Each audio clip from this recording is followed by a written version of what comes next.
pois de ter aquí a nosa Carmen, que nos vai recitar un poema inventado por ela. Titúlase Elas, anónimas, caladiñas.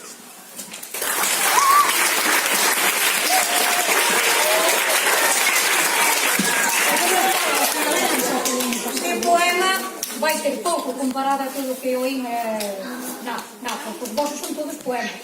O meu é contar algo. Pero bueno, vamos alá, a ver como sale. O que vos podo dicir é con toda a boa intención. Mirad, Rosalía de Castro, Emilia Pardo Bazán, Maruja Mayo, María Zambrano, Clara Campoamor ou María Molinar, que tardou 15 anos en escribir e confeccionar un diccionario a lápiz.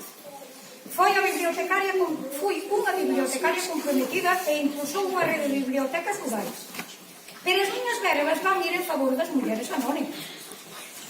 Elas, anónimas, caladiñas, o motor da vida. Tanto onde nada había, como onde todo sobraba, foron as que con esforzo deixaban a súa pel para vivir dignamente. Aquelas, pobres e escravas, carresando de agua a leña a 7 leguas de distancia para arranxar o poboado. As labregas, a cotigo, a cuidar dos animais, sin esquecer o da casa, máis as labores do campo. Ademais de todo eso, eran elas, por suposto, as encargadas dos fillos, que sempre eran dabondos.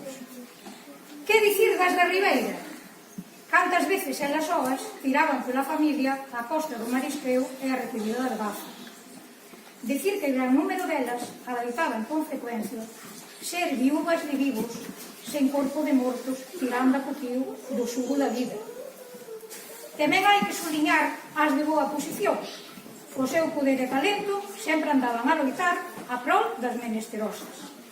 Estas eran as mulleres que, anónimas e caladiñas, souberon polo fermento de todas as que os loitan para acadar a igualdade, para aquelas e para as de hoxe. Todos os días do ano é sempre 8 de marzo. Vai por todas e por nós.